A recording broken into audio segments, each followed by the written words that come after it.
Hello, children. This is Dr. Minidhavan, and today I have brought for you CBSE Class 9 Political Science Chapter 3 Electoral Politics. This chapter, Electoral Politics, is all about understanding elections, elections of representatives, needs of elections, and how to make election democratic. This chapter begins with the topic why elections are necessary. Then we will be reading about electoral competition among parties. Then we will also see the role of election commission in ensuring free and fair elections.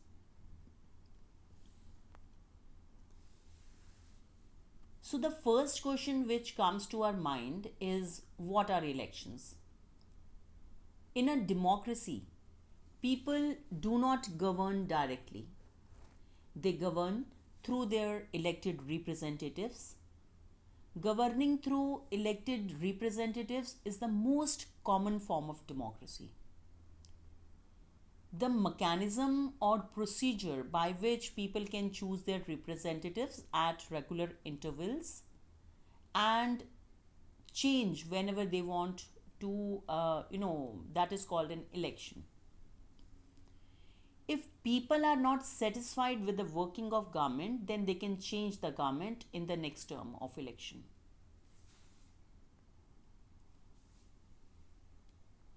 See, in the absence of elections, what is going to happen?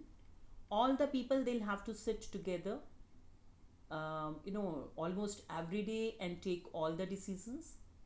But is this possible in a large community like India? No.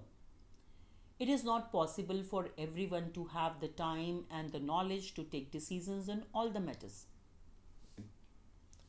Therefore, in most democracies, people rule through their representatives. Elections take place regularly in democracy. There are more than 100 countries in the world in which elections take place to choose people's representatives. The elections are needed for any representative democracy because, see, they solve the problem of assessing people on the basis of their education, knowledge, or experience. They also help in analyzing whether people like their representatives or not. They ensure that representatives rule as per the wishes of the people and make sure that those who are not working for the people, they do not remain their representatives. They choose who will make the laws for them. Now, people can choose who will form the government and take major decisions. They can choose the party whose policies will guide the government and the lawmaking.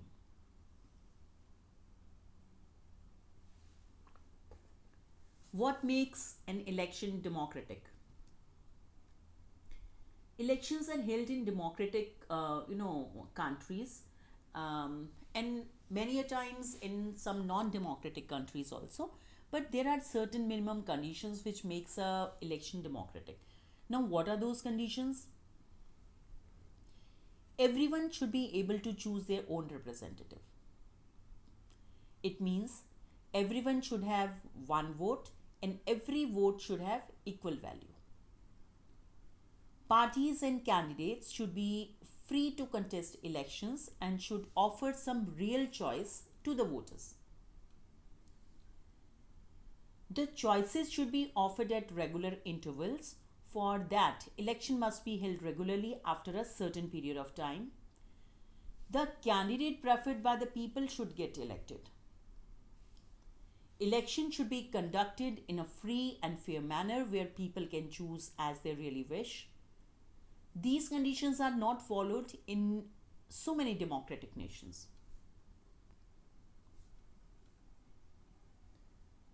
Political competition. Elections are all about political competitions. Without competition, election would become meaningless. So, political competition takes place when different political parties compete to gain confidence, and ultimately the vote of the voters.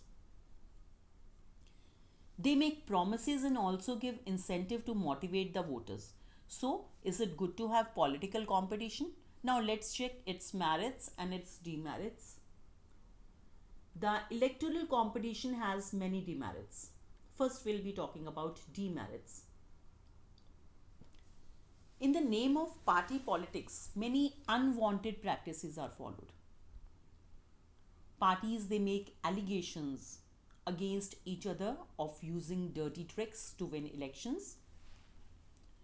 Different political parties and candidates often use dirty tricks like booth capturing,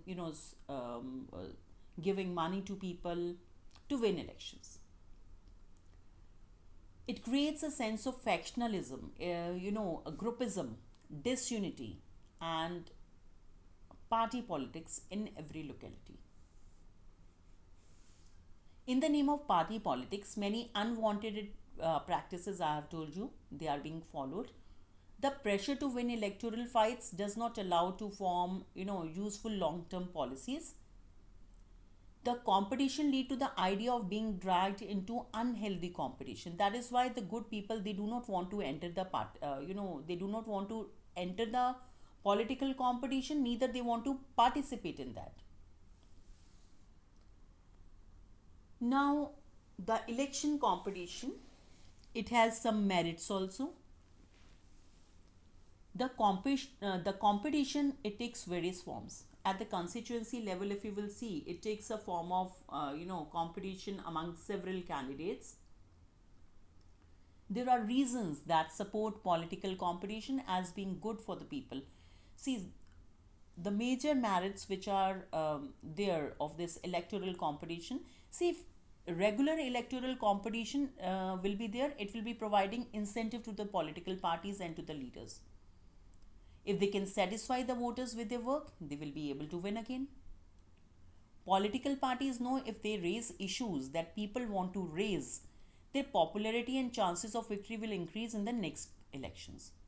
And on the other hand, on the contrary, if they fail to satisfy the voters with their work, they will not be able to win again.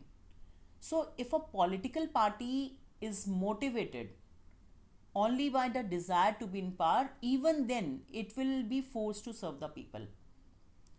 It shows the real motive of political parties. It also gives choices to the voters to choose among the best.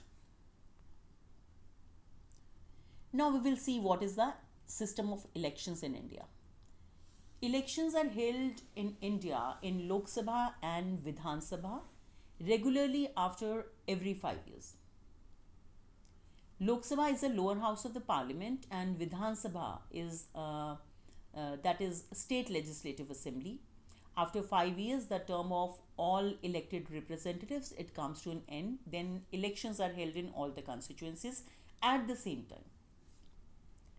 Acha, at the same time or either on the same day or within a few days.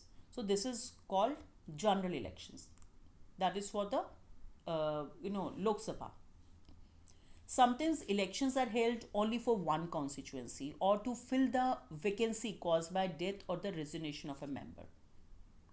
If a representatives from a particular constituency, if he dies while remaining in the office or if the office fall vacant due to any of the reason like resignation etc., then fresh elections are held in that particular constituency and that is called the by-election. So general election and by-election, two types of elections can be there.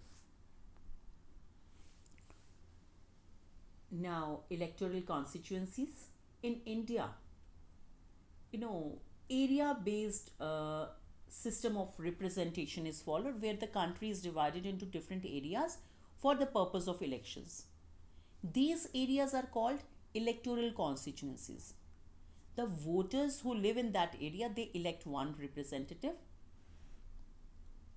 Now we have seen for Lok Sabha elections, India is divided into 543 constituencies. The representatives elected from each constituency is called Member of Parliament or an MP. One of the features of democratic election is that every vote has equal value. Each state It is also divided into specific number of assembly constituencies. In this case, the elected representative is called member of legislative assembly or an MLA. Each parliamentary constituency has within it several assembly constituencies. And the same principle applies to panchayat and municipal elections also. Each village or town that is divided into several wards that are like constituencies only. Each ward elects one member of the village or the urban local body. Sometimes these constituencies are counted as seats. For each constituency represent one seat in the assembly. Now we will talk about reserved constituencies. What are these reserved constituencies? See, when the constitution was being made, that time only our constitution makers, they were worried that in open electoral competition what is going to happen, that certain weaker sections, they may not stand a good chance to get elected to the Lok Sabha or to the state legislative assembly. And if that happens, then our parliament and assemblies would be deprived of voice of a significant section of our population. That would make our democracy less representative and less democratic. So, the makers of our constitution thought of a special system of reserved constituencies for the weaker sections. Now, in a constituency which is reserved for scheduled caste or SC, only someone who belongs to that scheduled caste can contest the election. And for a constituency reserved for STs, only those belonging to scheduled tribes can contest an election. So these seats are reserved.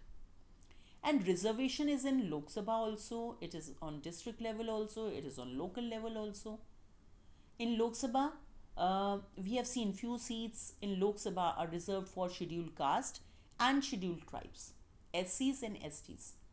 This number is in the proportion to the share in the total population. Today, 84 seats are reserved for the scheduled caste and 47 for the scheduled tribes, that is in Lok Sabha only. This system of representation was extended later to the other weaker sections at the district and local levels. In many states, see it in rural, that is for panchayat elections, and urban, that is for municipalities and municipal corporations, local bodies we call them, they are now reserved for other backward classes also, OBCs. And proportion of seats reserved, they vary from state to state. 1/3 of seats are reserved in rural and urban local bodies for women candidates also. So, system of reservation was made by the makers of the constitution only. Now, first of all, when election is to happen, then voters list is to be prepared. When the constituencies are decided, the next step is to decide who can and who cannot vote. In an election, the list of those who are eligible to vote is prepared much before the election. This list is officially called electoral roll. And now we commonly call it voters list also. It is a responsibility of the government to get the names of the eligible voters put on the voters list. And who are eligible? All the citizens aged 18 years and above can vote in an election regardless of their caste, religion or gender, universal adult franchise. Now, everyone should get an equal opportunity to choose representatives. So, everyone is given the right to vote. As new people, every time elections are there, many new people, they attain voting age, their names are added to the voters list. Name of those who move out of a place or those who are dead are deleted. So a complete revision of list takes place every 5 years. So this is done to ensure that it remains up to date. In the last few years, a new system of election photo identity card has been introduced. The voters are required to carry their card when they go out to vote so that no one else can vote in their place. Fake voting cannot be there. So the card has card which is there. It is not made compulsory for voting, and voters can show many other proofs like identity, proofs of identity like DL, driving license, or Aadhaar cards, etc. Nomination of the candidates, that is another step. In a country, anyone can contest election. This only makes an election a democratic election. Anyone who can be a voter can also become a candidate in election. How? The only difference to be a voter is that minimum age is 18 years, while to be a candidate minimum age is of 25 years. So the difference between voters and to become the candidate to contest election is the difference is only of age. Every person who wishes to contest an election has to fill out a nomination form and give some money as the security deposit. Apart from this, the candidate has to make a legal declaration. He has to give an affidavit giving full details about serious criminal cases pending against him, if any. Then details of the assets and liabilities of the candidate, and the family also, the property, etc., that has to be declared. And apart from that, the educational qualification.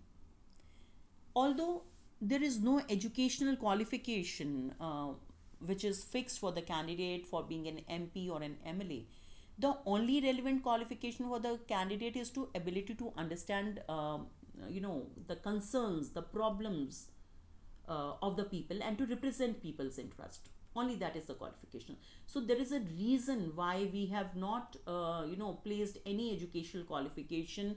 What is the reason? Because if we will be putting an educational qualification, it would go against the spirits of democracy. It would deprive a majority of citizens right to contest elections, as still the majority of Indian population that is uneducated. Now, this information, this affidavit, whatever the declaration they make, this information is made available to public so that the voters can make their decision on the basis of information provided by the candidates. Political parties nominate their candidates who get the party support and symbol. Party's nomination is often called party ticket. People can contest as independent candidates also. Then after that, election campaigning is there. Campaigning means the promotion of a particular party or of a particular candidate, a propaganda of politics, propaganda of policies and politics, offers and promises, and the candidates they make to voters to fulfill, if they are elected, that they'll be doing these things. In this way, voters can decide the candidate to vote for. They vote for the candidate whose policies they like. Now, in our country, election campaign, it takes place for, officially, it takes place for a period of 2 weeks, before the announcement of the final list of the candidates and the date of polling. During this period, the candidates, they contact their electorate, political leaders, and they address election meetings. So like this, political parties, they mobilize their supporters. This is also the period when print media and television news, they are full of election related stories and debates.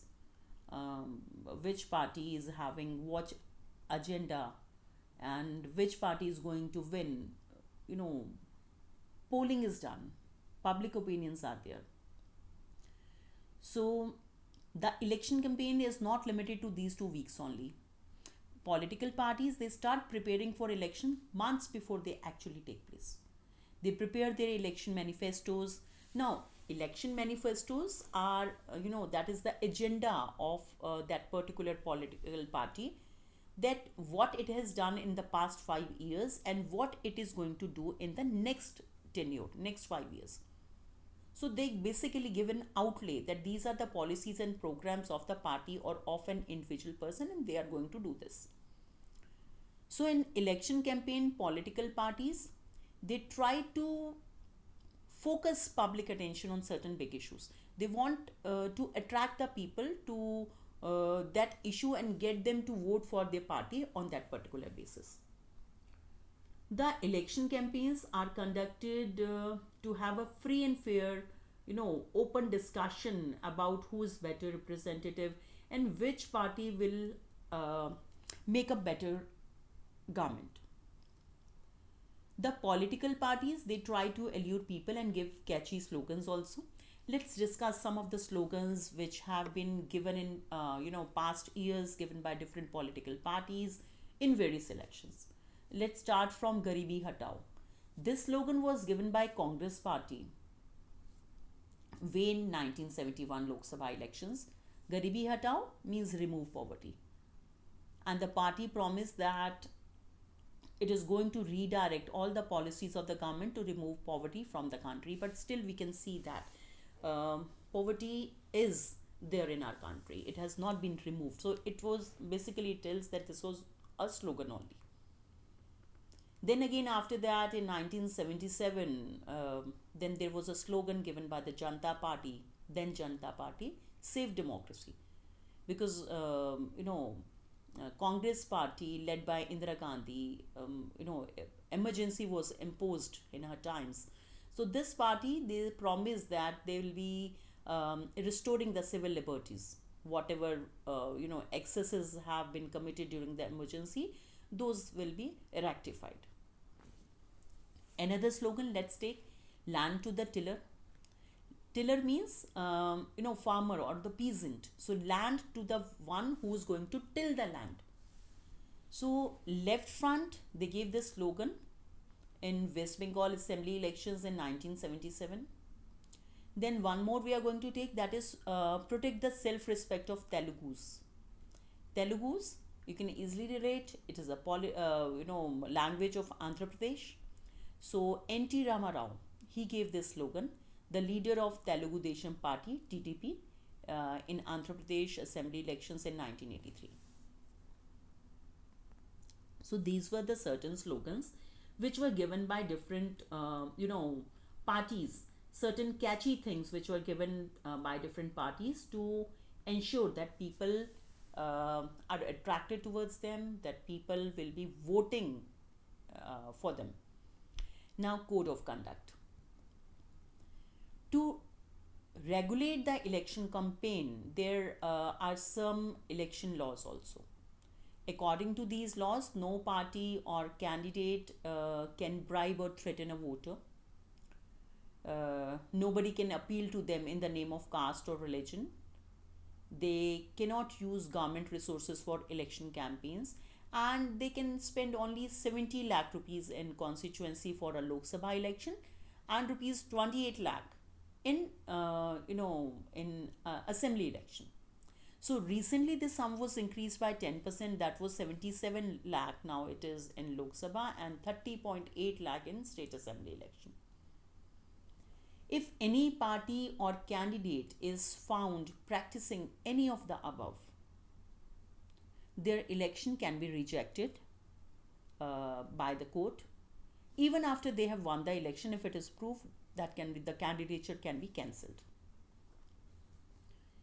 In addition to the laws, all the political parties in our country have agreed to a model code of conduct for an election campaign. Now, according to this model code of conduct, no party or candidate can use any place of worship for election propaganda. They cannot use government vehicles, aircrafts, and officials for elections. And once elections are announced, ministers, they shall not lay foundation stone of any project, take any big policy decision, or make any promise of providing public facilities. Polling and counting of votes. The day when the voters cast or poll their votes is called the election day. Every person whose name is on the voters list can go to the nearby polling booth. Once the voter goes inside the booth, what happens? The election officials, they identify the person. They put a mark on the person who has to vote. They put a mark on the index finger and allows that person to cast the vote. An agent of each candidate, sometimes they are allowed to sit inside the polling booth so as to ensure that the voting takes place in the fair manner. Now, how does the voting takes place? Nowadays, it takes place with the electronic voting machine (EVM). They are used to record votes. Earlier, ballot papers were used. Now, what is ballot paper? Ballot paper is a sheet of paper on which the names of the contesting candidates, along with the names and symbols, of the party, they were listed. But now EVMs are being used. The EVM shows the name of the candidate and party symbol, so it becomes very easy for the voter.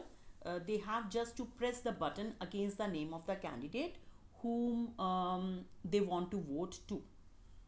Once the polling is over, all the EVMs are sealed and taken to a secure place so that no hacking or no misuse or no fake votes can be casted. So they are kept in a secure place. A few days later, all the EVMs are opened and votes are counted. The candidates who secures the highest number of votes from a constituency is declared elected. In general elections, the counting of votes in all constituencies takes place at the same time on the same day. Within a few hours of counting, all the results are declared and it becomes clear as to who will form the government, who will form the next government.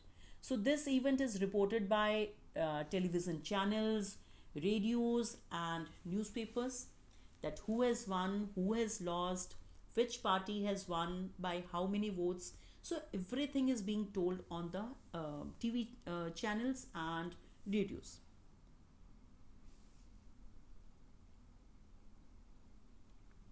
Now, what makes elections in India democratic? There are many factors which ensure that elections held in India are democratic. First is an independent body, Election Commission, which is responsible for the conduction of elections. Chief Election Commissioner, he is appointed by the President of India. But after his appointment, once he is appointed, he is not answerable to even the President or the government. It enjoys the same kind of independence that judiciary enjoys. They are not answerable to anybody. They do not report to anybody. Election Commission, it is independent and it has wide range of powers. It takes decisions on every aspect of conduct and control of elections, from the announcement of elections to the declaration of results. It implements the code of conduct and punishes any candidate or party that violates it, that do not go with that. During the election period, the election commissioner, he can order the government to follow certain guidelines to prevent the use and misuse of governmental power, to enhance its chances to win elections or to transfer some government officials. So that is like restricted now. When on election duty, the government officers, they will work under the control of election commission and not the government. When election officials come to the opinion that polling was not fair in some booths or even an entire constituency, they can order a repoll also. Next is popular participation.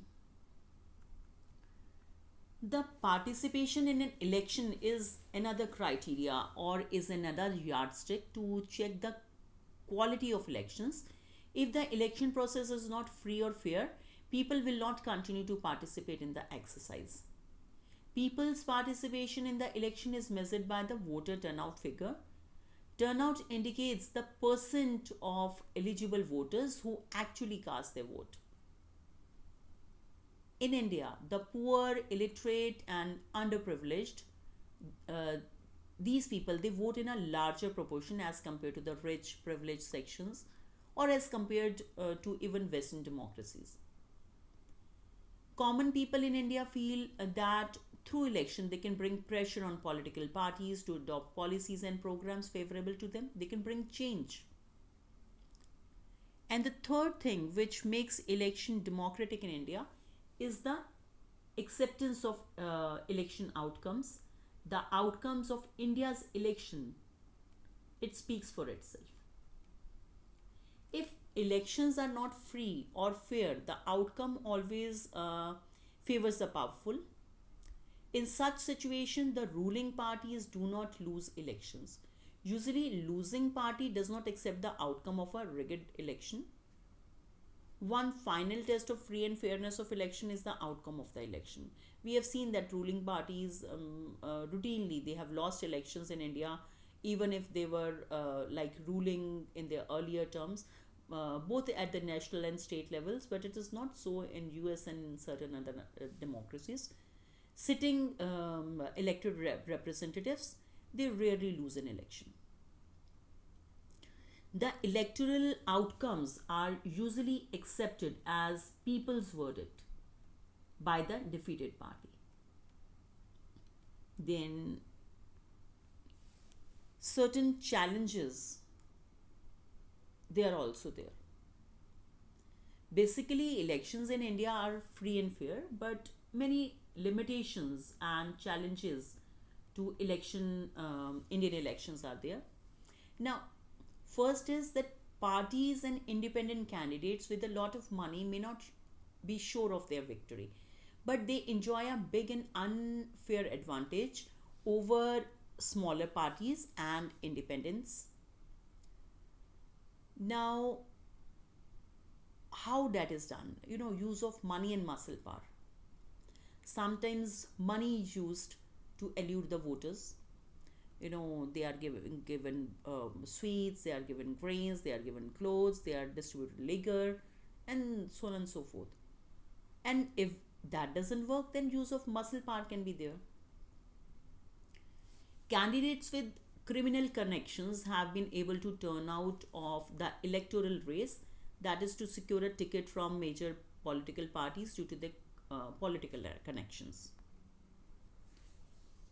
Some families, they tend to dominate political parties. A tendency for the dynastic rule, that is very common. Often it is seen that the tickets are distributed to relatives, or people from the family or friends. Election offer little choice to ordinary citizens as major parties are quite similar to each other, both in policies and practices. Smaller parties and independent candidates suffer a huge disadvantage compared to bigger parties in terms of money, power, and organizational support. So, these challenges exist not only in India but also in many established democracies. So, this is a matter of concern for all who believe in democracy. This is a reason due to which there is a demand for reforms in our electoral system by citizens, social activists, and organizations. So, certain reforms are required. Certain reforms they have taken place, but still, for the betterment of this system, certain reforms are required. So, that's all for today, children. So, today we learnt about the system of elections in India, and pretty soon I'll be coming up with next topic. Till then, keep learning, keep safe. Goodbye.